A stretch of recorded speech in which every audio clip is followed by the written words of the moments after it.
మోనోవికాస్కి స్వాగతం. మిత్రులారా, ఈరోజు ఈ ఎపిసోడ్లో పిల్లలపై లైంగిక వేధింపులు ఎలా నివారించాలి అనే విషయంలో కొన్ని ముఖ్యమైన విషయాలను మీ దృష్టికి తీసుకురావడానికి ప్రయత్నం చేస్తాను. పిల్లలపై లైంగిక వేధింపుల కేసులు ఎక్కువగా వింటున్న రోజులు ఇవి. ఇది ప్రతి తల్లిదండ్రులు తమ పిల్లలతో చర్చించాల్సిన అత్యంత సున్నితమైన విషయం. పిల్లలకు ఈ రకమైన సమాచారాన్ని తెలియజేయడం వలన పిల్లల్లో అనవసరమైన భయం లేదా ఆందోళన కలుగుతుందని, మరియు లైంగిక వేధింపుల గురించి పిల్లలకు విద్యను అందించడం కూడా ప్రమాదానికి దారితీస్తుందని కొందరు భావించవచ్చు. కానీ ఏదైనా సంఘటన జరిగినప్పుడు అవగాహన లేని వ్యక్తి కంటే సిద్ధంగా ఉన్న పిల్లలు దాని నుంచి బయటపడే అవకాశం ఎక్కువగా ఉంటుంది. అయితే ఈ విషయంలో తన అవగాహనను ఎలా వ్యక్తపరచాలి అనేది ముఖ్యమైన అంశం. ఇక్కడ ఒక 7 ముఖ్యమైన స్కిల్స్ పిల్లల్లో పెంపొందించడం వలన ఈ రకమైన పరిస్థితుల వాళ్ళు ఎదుర్కొనేదానికి అవకాశం ఉంటుంది. కొన్ని చెప్తూ ఉన్నాను. శరీర భాగాలు, మొట్టమొదటిది శరీర భాగాలకు పేర్లు తెలుసుకోవడం. పిల్లలు తమ శరీర భాగాలకు సరైన పేర్లు తెలుసుకోవడం ముఖ్యం. వారి ప్రైవేట్ భాగాలకు యాస పేర్లు నేర్పించకూడదు. ఇవి మన శరీరంలోని భాగాలే, మరియు వాటికి పేర్లు చెప్పడానికి మనం సిగ్గుపడకూడదు. మన శరీరంలోని కొన్ని భాగాలు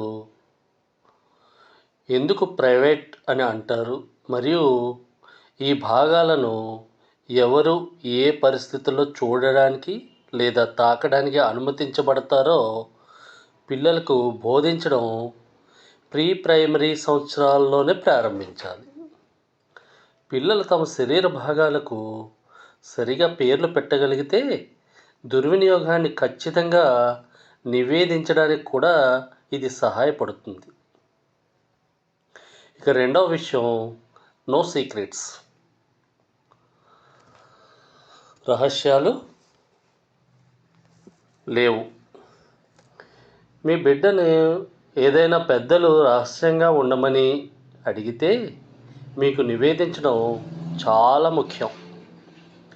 వారికి అసౌకర్యాన్ని కలిగించే దేనికైనా నో చెప్పడం సరైందేనని వారు అర్థం చేసుకోవాలి. దీన్నే అసర్టివ్నెస్ అంటారు.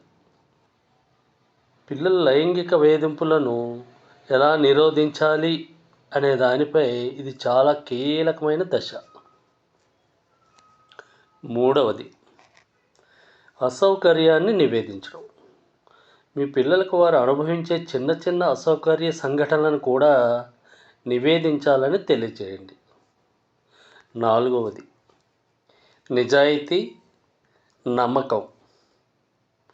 మీ బిడ్డ మీతో నమ్మకంగా ఉండాలంటే మీరు వారి ప్రశ్నలన్నింటికీ నిజాయితీగా వారి వయస్సుకి తగిన విధంగా సమాధానం ఇవ్వడం చాలా అవసరం. ఈ అభ్యాసం పిల్లవాడు మిమ్మల్ని విశ్వసించడానికి సహాయపడుతుంది మరియు సంభాషణకు ద్వారాలు తెరుస్తుంది. ఏమి జాగ్రత్తలు తీసుకోవాలో వారికి చెప్పడం ముఖ్యం. కుటుంబ సభ్యులు లేదా కుటుంబేతరుల నుండి కూడా బహుమతులు, స్వీట్లు, లంచాలు వంటి సాధారణ ఆకర్షణలను పర్యవేక్షించాలి. పిల్లలు అసౌకర్య భావనలను తెలుసుకోవడం, గుర్తించడం ముఖ్యం. అపరిచితులకు సహాయం అందించేటప్పుడు, అమ్మకందారులకు తలుపులు తెరిచేటప్పుడు జాగ్రత్తగా ఉండాలని వారికి నేర్పించాలి. ఐదవ విషయం, లైంగిక వేధింపుల యొక్క వివిధ రూపాలు వాళ్ళకి తెలియజేయాలి. లైంగిక వేధింపులు కేవలం శారీరక చర్య మాత్రమే కాదు. ఇది మాటల ద్వారా లేదా సోషల్ మీడియా లేదా మరి ఇతర రూపంలోనైనా జరగవచ్చు. ఇది ఒక వ్యక్తిని అవాంఛిత లైంగిక సంబంధం లేదా శ్రద్ధతో పాల్గొనేలా చేస్తుంది. పిల్లల లైంగిక వేధింపులను ఎలా నిరోధించాలి అనే దానిపై ఇది చాలా కీలకమైన దశ.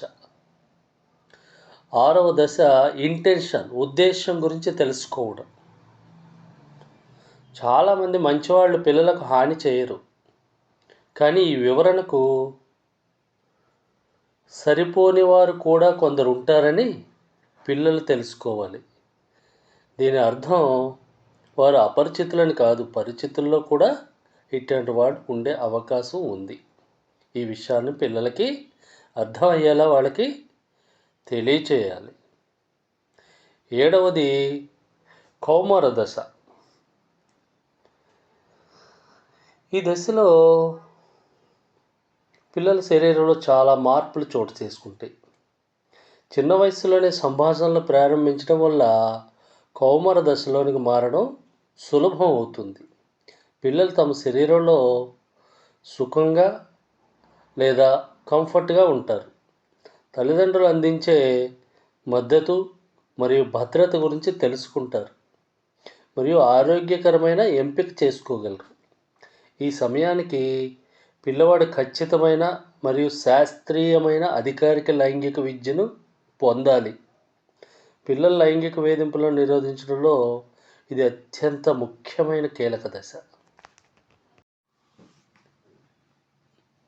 ఈ విషయంలో తల్లిదండ్రులకు కొన్ని సూచనలు, వారు తీసుకోవాల్సిన జాగ్రత్తలు. 1, పిల్లవాడు వేధింపులను నివేదించినప్పుడు అప్రమత్తంగా ఉండండి. ఇది ఎల్లప్పుడూ పిల్లల మాటల్లో రాకపోవచ్చు, కానీ పిల్లల బిహేవియర్లో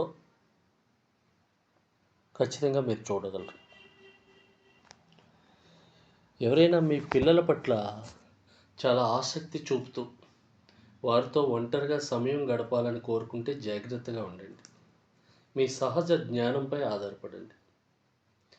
మీ బిడ్డ చేసిన అన్ని పాఠ్యేతర కార్యకలాపాల ఆధారాలను జాగ్రత్తగా తనిఖీ చేయండి మరియు కొత్త వాతావరణాలకు వారితో పాటు మీరు కూడా వెళ్ళండి. ఏదైనా తప్పుగా ఉందని మీరు అనుకుంటే ప్రశ్నించడానికి లేదా వివరణ అడగడానికి సంకోచించకండి. పెద్ద పిల్లలతో స్థలం ఇవ్వడం మరియు పాల్గొనడం మధ్య సమతుల్యతను సాధించడం ముఖ్యం. మీ పిల్లలతో వాస్తవ సమాచారాన్ని పంచుకోవడానికి సిగ్గుపడకండి. ఏ ప్రశ్నకు సమాధానం ఇవ్వకుండా దాటవేయకండి. ఎంత వెల్లడించాలో మీకు తెలియకపోతే సమయం అడిగి తిరిగి చెప్పండి. అబద్ధం చెప్పకండి. పిల్లవాడు మొదటిసారిగా సరైన సమాచారాన్ని పొందడం చాలా ముఖ్యం. ఇది నమ్మకాన్ని పెంపొందించుకోవడానికి దోహదపడుతుంది. చివరగా, భద్రత మరియు స్వంతం అనే భావన తల్లిదండ్రుల నుండి మాత్రమే వస్తుందని గ్రహించాలి. ముగింపు.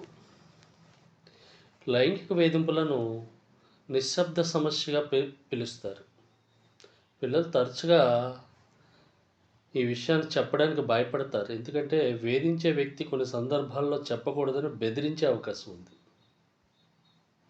కొన్ని సందర్భాల్లో పిల్లలు ఈ విషయాన్ని తెలియజేయడం మాటల్లో చెప్పడానికి సిగ్గుపడతారు. కొన్ని సందర్భాల్లో ఎలా చెప్పాలో తెలియక కొంత గందరగోళానికి గురయ్యే అవకాశం ఉంది. ఇలాంటి సందర్భంలో వారు రకరకాల భావోద్వేగాలను కూడా అనుభవించే అవకాశం ఉంది. కాబట్టి వారితో మంచి కమ్యూనికేషన్ మెరుగుపరుచుకుంటే అన్ని విషయాలను మీరు గ్రహించి ఈ యొక్క పిల్లలపై లైంగిక వేధింపులను నిరోధించడానికి మీ పాత్రను మీరు సమర్థవంతంగా నిర్వహించిన వారు అవుతారని తెలియజేసుకుంటూ ఈ ఎపిసోడ్ని ముగిస్తున్నాను. Thank you.